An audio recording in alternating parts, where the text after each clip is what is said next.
The U.S.-China high-stakes contest for global trade arteries. Commentary. As Washington unveils a $65.8 billion naval rebuilding plan aimed at expanding the fleet from 291 to 450 vessels by 2031 and secures key defense pacts around global sea lanes, its strategy to contain China is running up against Beijing's vast overland bypass network. Here is an assessment of the geopolitical tug-of-war between American sea power and China's continental counter-strategy.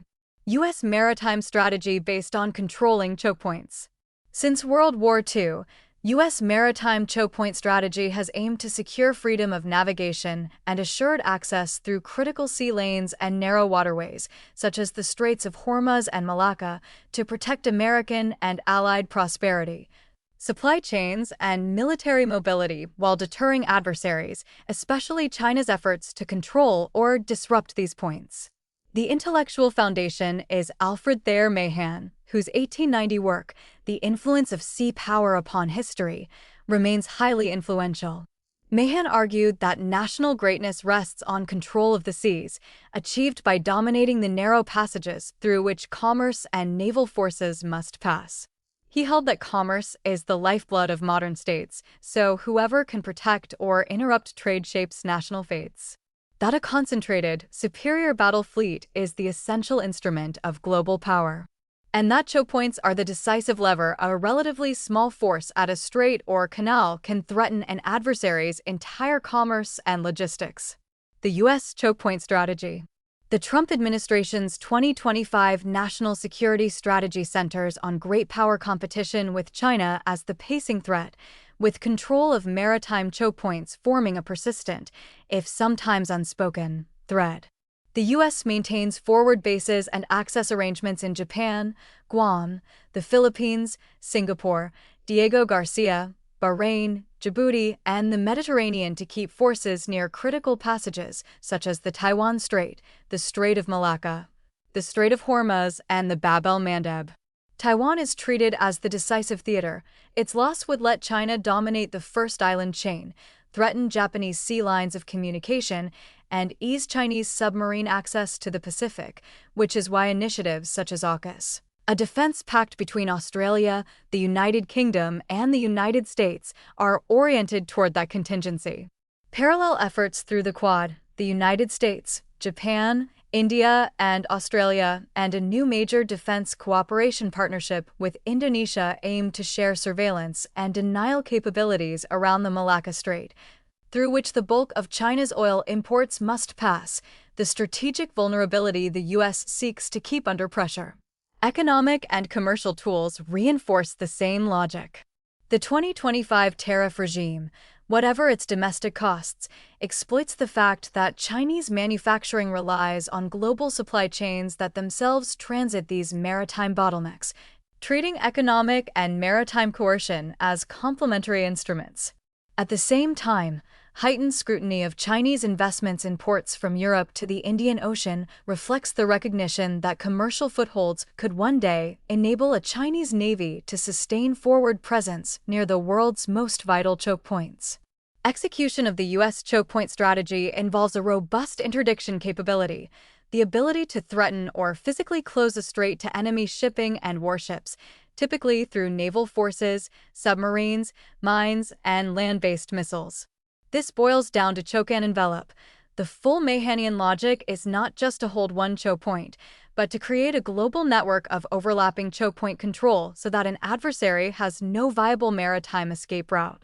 The U.S. alliance network is explicitly designed this way. China's counter-strategy. The Chinese regime, acutely aware of the Malacca dilemma, in which 75 to 80% of its oil imports transit the strait, has pursued a Macandarian strategy to reduce dependence on sea lanes the U.S. can threaten. Sir Halford Mackinder's heartland theory held that control of Eurasia's vast interior, unreachable by navies, offered the decisive strategic prize. Any power that consolidated it would command resources and a defensible position that no maritime coalition could indefinitely contain. Viewed through this lens, China's Belt and Road Initiative functions as a choke point bypass strategy, overland infrastructure that lessens reliance on maritime passages dominated by the Outer Crescent, including the United States. If American naval forces closed or merely threatened the Strait of Malacca, China would lose access to Middle Eastern oil and European markets.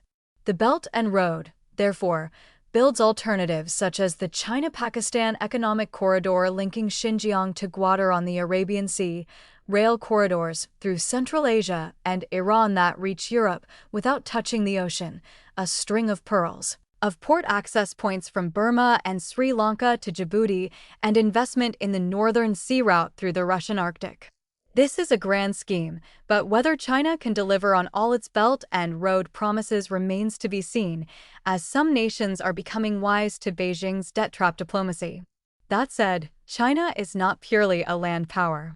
Its navy has expanded faster than any other in history, fielding more hulls than the U.S. Navy and developing carriers, overseas bases, and long-range anti-ship missiles to raise the cost of American sea control near the first island chain. China's dual approach seeks economic arteries that run overland beyond U.S. interdiction, a navy that contests Western Pacific choke points, and leverage over states astride critical passages. Concluding thoughts. The U.S. China competition is the first great power rivalry since the Cold War in which the challenger has a coherent dual strategy. A Machinarian land bypass to reduce vulnerability to the sea power dominance the United States has built, paired with a rapidly growing naval capability designed to eventually contest the choke points themselves.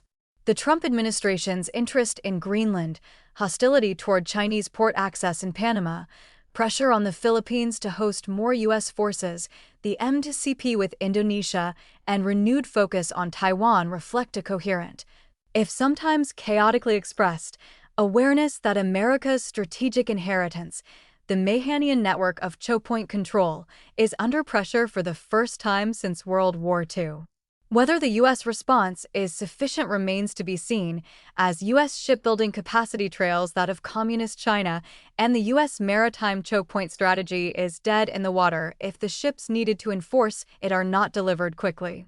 Furthermore, trade and tariff disputes could be straining the very foreign alliances essential to this naval strategy.